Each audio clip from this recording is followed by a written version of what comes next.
চিনি। এবার চুলার মিডিয়াম আঁচে চিনিটাকে ক্যারামেল করে নিব। যেহেতু চিনির ক্যারামেলটা ঘিয়ে করা হচ্ছে তাই হতে একটু সময় লাগবে। আপনারা এখানে ঘিয়ের পরিবর্তে বাটার বা রান্নার তেলও ব্যবহার করতে পারবেন। আমি চিনিটাকে অনবরত নেড়ে চেড়ে ক্যারামেল করে নিয়েছি। এই ক্যারামেলের কালারটার উপরই কিন্তু হালুয়ার ফাইনাল আউটকামের রংটা নির্ভর করবে। তাই ক্যারামেলটাকে অতিরিক্ত পুড়ে কালো করে ফেলা যাবে না, তাহলে দেখতেও ভালো লাগবে না আর খেতেও তিতা লাগবে। যখন ক্যারামেলে এমন সুন্দর একটা লালচে কালার চলে আসবে তখন দিয়ে দিব আগে থেকে গুলিয়ে রাখা দুধ আর সুজির মিশ্রণ।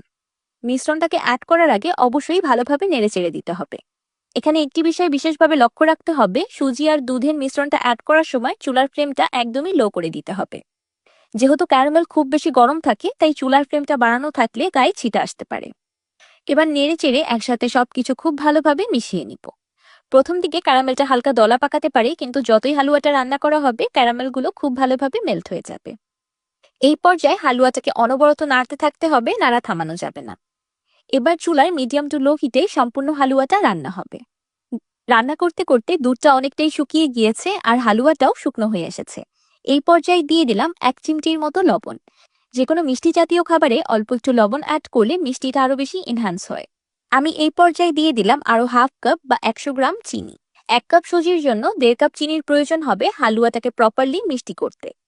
1.5 কাপ চিনির ক্যারামেল তৈরি করলে হালুয়াটা পরবর্তীতে বেশি আঠালো হয়ে যেতে পারে। তাই আমি 1 কাপ চিনির ক্যারামেল তৈরি করেছি আর হাফ কাপ চিনি পরে অ্যাড করেছি। আরেকটি বিষয় হলো, দেখতেই পারছেন হালুয়াটা কিছুটা শক্ত হয়ে এসেছে। এই পর্যায়ে যদি চিনি অ্যাড করা হয় তাহলে আবারও হালুয়াতে একটু পানি ছেড়ে দিবে আর হালুয়াটা খুব বেশি সফট হয়ে যাবে। এবার দিয়ে দিলাম অবশিষ্ট 2 টেবিল চামচ ঘি।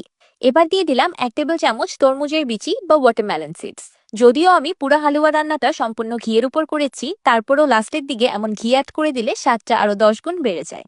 আপনারা যদি হালুয়াটা তেল দিয়ে রান্না করেন তাহলে লাস্টের দিকে 1-2 টেবিল চামচ ঘি অ্যাড করে দেওয়ার চেষ্টা করবেন, তাহলেও কিন্তু খুব দারুণ একটা ঘিয়ের ফ্লেভার আসবে। সেই সাথে দিয়ে দিলাম 1 টেবিল চামচ নারিকেলের চিড়া। এই দুটো একদমই অপশনাল, আপনারা চাইলে স্কিপ করতে পারেন। আমার যে কোনো ডেজার্ট আইটেমে এই ধরনের সিডস গুলো খেতে খুব বেশি ভালো লাগে, তাই আমি প্রায় সময় এগুলো অ্যাড করে থাকি। এবার দিয়ে দিচ্ছি আগে থেকে ভেজে রাখা ড্রাই ফ্রুটস।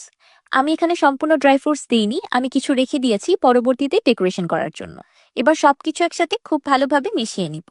তো তৈরি হয়ে গেল মুঘল আমলের রাজা বাদশাদের জনপ্রিয় মাখনদি হালুয়া। আমার আলাদা করে মুখে বলার কোনো প্রয়োজন নেই, হালুয়ার লুক দেখেই আপনারা বুঝে গিয়েছেন যে এটা খেতে কতটা বেশি মজাদার হবে। এই মাখান্দি হালুয়াটা তৈরিতে সব ধরনের রিচ ও শাহী উপকরণগুলো ব্যবহার করা হয়েছে, যেগুলো যে কোনো ডেজার্ট আইটেমকেই খুব বেশি ফ্লেভারফুল করে তোলে। এবার উপর থেকে দিয়ে দিচ্ছি আগে থেকে ভেজে রাখা ড্রাই ফ্রুটস। প্রথমেই বলেছিলাম না যে এই হালুয়াটার মুখে দেওয়ার সাথে সাথেই আপনি স্বাদের এক অন্য ভুবনে হারিয়ে যাবেন।